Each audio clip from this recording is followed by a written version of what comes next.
Hello, Napa Cart members. Let's talk about heat illness and how to prevent it.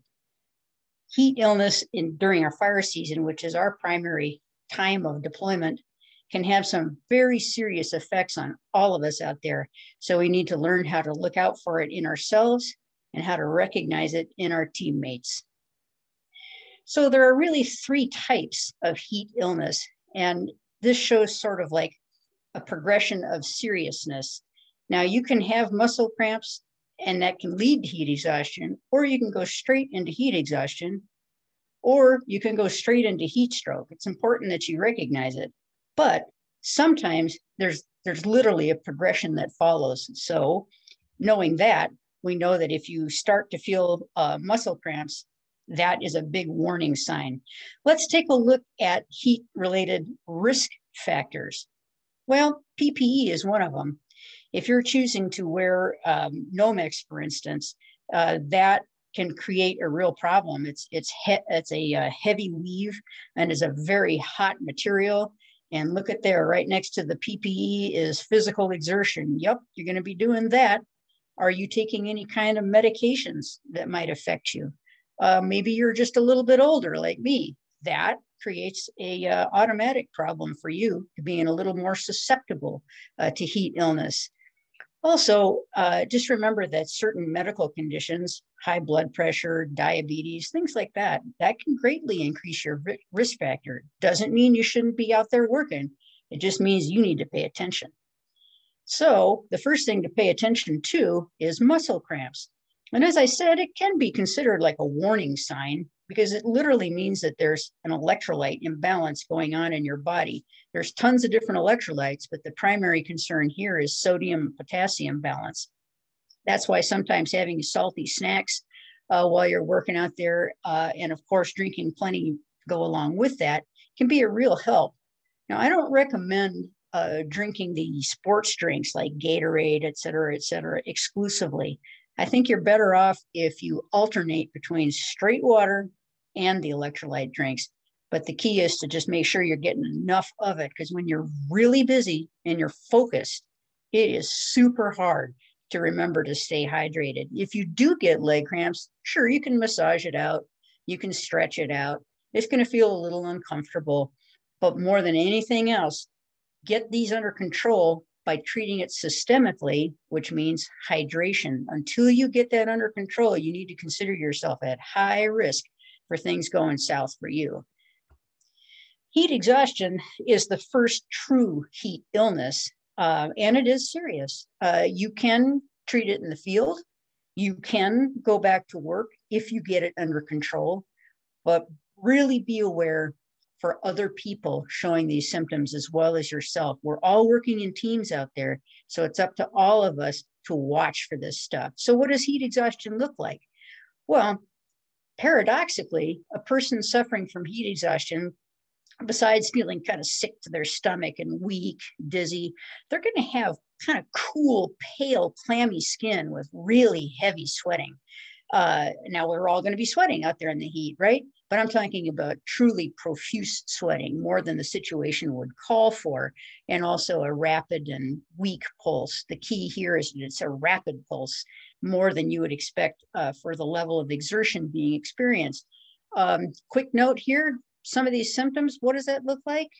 Classic symptoms of a heart attack. So be aware, if a person's experiencing chest pains along with this, we're looking at something entirely different perhaps. So kind of watch out for that. But the heat exhaustion itself exhibits primarily by that cool, pale, clammy skin, super heavy sweating, and you're going to feel pretty sick to your stomach. So what do? Move to a cool place. Well, in our case, that usually means moving into your vehicles, run them. Get them going on the road with that AC going, because that's how to get the most out of your air conditioning. If you just sit there at idle, the air conditioning is not going to work as well. Use cold or cool, wet cloths, maybe somebody's shirt, jacket, any kind of thing like that that you can put together and get it around the neck, over the head, under the armpits, anywhere where there's lots of capillaries. And of course, providing they can, without assistance, drink, get some fluids into them. You've got to get this person resting. And they can't even consider going back to work unless they're back to 100%. And that may or may not happen. More often than not, when you get to this point and you're feeling that poorly, you're done. You're done for the day, and your team should bring you home and let the team member that's not feeling well fully recover overnight. Sometimes that's what it takes. You might be feeling pretty poorly all the way to the next morning. Well, heat stroke, on the other hand, first things first, this is 911. This is a medical emergency. Like I said, heat exhaustion can feel pretty bad, but it's not necessarily an emergency. You can bring yourself out of that pretty readily. Heat stroke, not so much. Why? Because heat stroke is like a runaway train. Your body has failed to compensate at this point, and it can't help you. So you're going to have that same, sick to your stomach feeling. But here's the difference. Instead of the pale, cool, clammy, sweaty skin, this person is going to be dry, red, hot skin. Huge difference there. And if you see somebody that looks like that, that's their body temperature is really high, and I'm talking like 102 to 105, they're going to be feeling really bad when their temperature is that high. And again, that really dry, red, hot skin. If they stop sweating on a hot day and they look like that, that's time you got to take action right now. Another sign of this is confusion and disorientation, maybe a staggering gait. And that can actually progress to a full-on coma very, very quickly.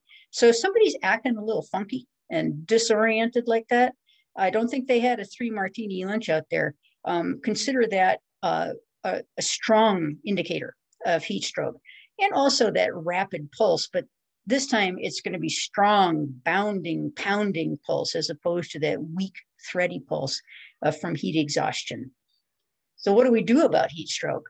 Well, all you can do about heat stroke is follow the same things for heat exhaustion.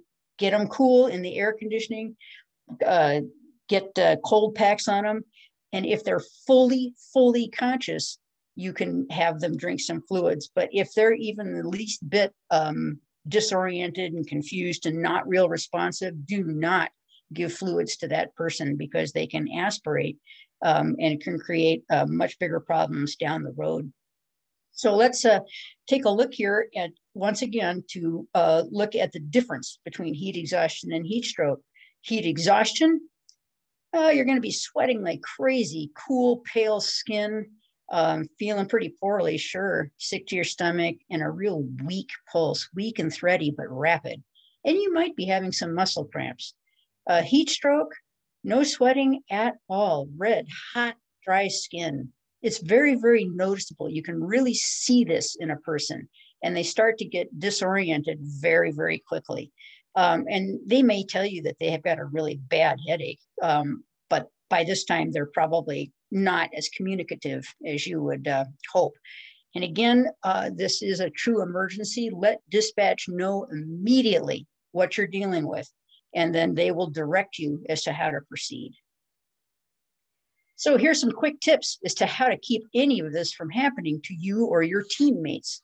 Pre-prepare the night before. What do I mean by that? It means let's prevent dehydration by not creating dehydration the night before. Make sure, of course, that you're fully hydrated for the next day, but that also can mean avoiding things like excessive alcohol or excessive caffeine the night before, because those are things that can dehydrate you pretty thoroughly. So by kind of topping off the tank and avoiding things that dehydrate you, it's going to set you up right for the next day. Now, once you've had that first morning cup of coffee, put away the Red Bull, put away the Mountain Dew. Caffeine and sugar are counterproductive out there, so be careful. You're best to drink just water and electrolytes. Hopefully, you have the ability to alternate between the two. Put yourself on a drinking schedule. Sounds like fun, but what I'm talking about here is drinking a little, a lot. It works like this. You can even set an alarm on your phone. Drink about 8 to 12 ounces of whatever it is you're drinking, the electrolyte or the water, every hour. Set the alarm if you need to, folks. When we're busy out there and so focused on what we're doing, it's easy to just forget and then go, man, I'm really thirsty. You drink a whole liter and you lose the whole liter because your belly can't take that when you're already feeling a little queasy from the heat and dehydration. So put yourself on a schedule. And whoever's the safety officer on the designated team, you can help with that. You can be the one that says, okay, everybody, 10 ounces. All right. And real quick, let's not try to tough it out. And easy to say, not so easy to do. All of us are so dedicated to what we're doing out there, right?